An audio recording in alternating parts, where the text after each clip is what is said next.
Hey, it's Jay for Guns and Cars. What's going on, guys? Today we're going to take another look at my M416 Mini, and it's kind of loosely based off of Cologne, but it's supposed to look like one. So I get a lot of questions on how do you get a M416, because everyone knows that is basically a military rifle, right? So there's not a lot of them basically on the civilian market, maybe even the military market, but definitely civilian. So you want one, right? How do you make one? And how do I have one? Or something I would consider closely to a clone as possible.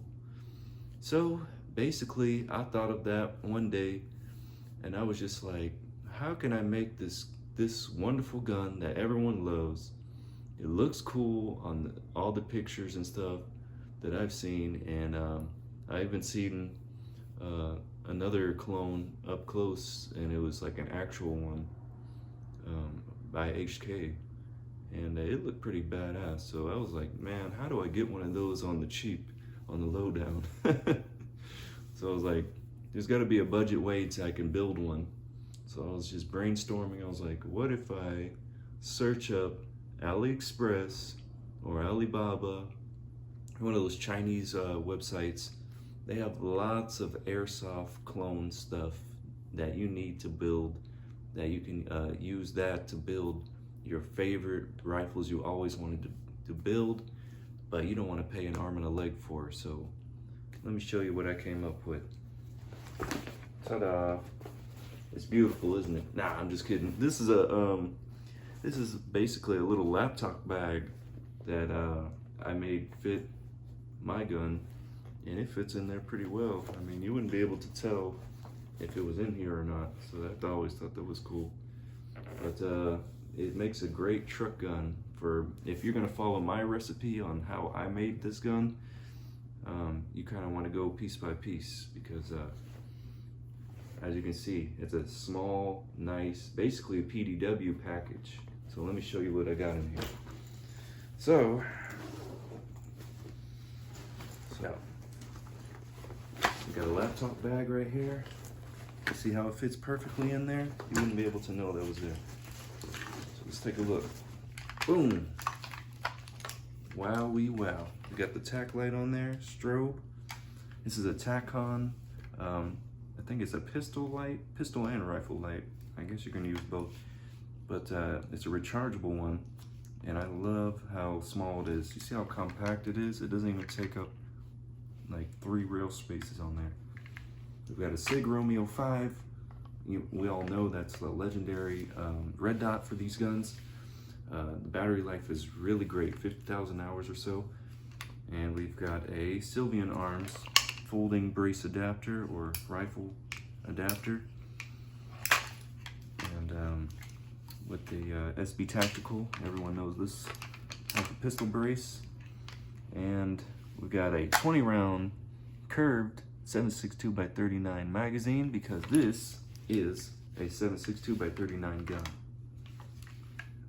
You're probably like, how did you get a 7.62x39 H&K4 Mini 416? Oh, that's simple, because this is not one. This is basically a little build that I got bored and I wanted to make. I really wanted a truck gun, but not just any truck gun. One, I always wanted a Mini M416, sorry. M416, I always wanted one. They just look badass. So we got that. This is not, I think that's a Black Hawk grip. I kind of wanted something more similar to the HK style grips. I'm probably gonna swap this out. I've got a little angled foregrip that I chopped down so it fits on the rail better and I can get a better grip like that. I've got HK sights. You can get these and this rail from, and probably this angled foregrip from AliExpress. This rail cost me about let's say, I think it was 60 or 70 bucks. They're not cheap, but they're definitely not as expensive as a real one. A real one's probably close to 200 bucks for a full-size reel. I'm just saying. If you want to pay HK prices, you got to pay to play, baby. So, yeah, this is basically my rifle. It's the Punisher theme. I got the Punisher logo here. We got white and black everywhere. You see there's white accents everywhere. I did that on purpose. And even on the numbers of the handguard, it's white and black. So I was trying to go for that Punisher theme. I really like that. This is a nice little sling, tactical sling I got from Amazon. That was like less than 30 bucks. It's a very nice sling. This is professional grade, if I would have to say myself. You know, it feels good. Got a little sling plate adapter for, you know, a nice single point sling. I'm probably gonna upgrade this and get a detachable sling adapter so I can put, you know, have a 2-point sling. That's my next plan to do, and I'm probably gonna get a lifter because, as you can see, the thing about HK stuff, if you're gonna go that route, is the rail system is way higher than a normal AR-15. As you can see, this is way taller than this is an actual AR-15 M4 style receiver. And it is a lot smaller. It looks a little funky, but that's why I kind of got this riser red dot, so it kind of takes your eyes away from the extra rail. So if you're gonna do this, I recommend finding a detachable style riser rail to put on here, so it makes it look a little bit more normal. That's my only gripe about this build. Other than that, you know, I love building it. It's not that simple as it looks, because take a look at this. So if you were going to do this build, I had to cut off like a little notch that was back here to make it flat so it would fit on this receiver, because it's supposed to fit, a real one, or these kind of rails are supposed to fit into an HK receiver set like a puzzle. And you have to grind away that little puzzle piece basically on the back of this so it fits into the receiver and it will lock like that. So I had to get you know, a little crazy on designing how I would make this stable. As you can see, it's not going anywhere. This is steady. What I did, I drilled a little hole through the locking ring on the inside of this like basically on the barrel nut, and then I got a little set screw, and then I drilled that, and I threaded that and made a little set screw in there, so now it's not going anywhere. I mean, it's pretty steady in there. I put Loctite in there as well, so it at least has a better chance of staying set. Instead of my issue was, before I put that in there, I just Loctite the barrel nut to the handguard, and eventually, you know, moving it side to side, it would like work its way clockwise or counterclockwise, and the grip would be on this side. I'll be like, man, this is not good. You know, if you need that in emergency, you gotta have a steady platform to shoot on, and that was kind of unthreading the barrel nut as well. So I Loctite that, thread this in there, and now set screw. So now it's pretty stable. I feel confident enough to where it's gonna stay like that. I got also these UTG like rail covers. Yeah, kind of protects your hands when you're gripping it, as you can see, like that. I'm thinking about upgrading this light to maybe a Surefire scout light or something a little bit more durable. But I haven't had any issues with this yet. I really like it, how compact and light it is. The rifle itself right now, it's gotta be maybe 7 or 8 pounds. Not too bad. I mean, ARs tend to get heavy the more stuff you add on there, of course. This is probably all, yeah, it's mostly all aluminum now and steel bolts.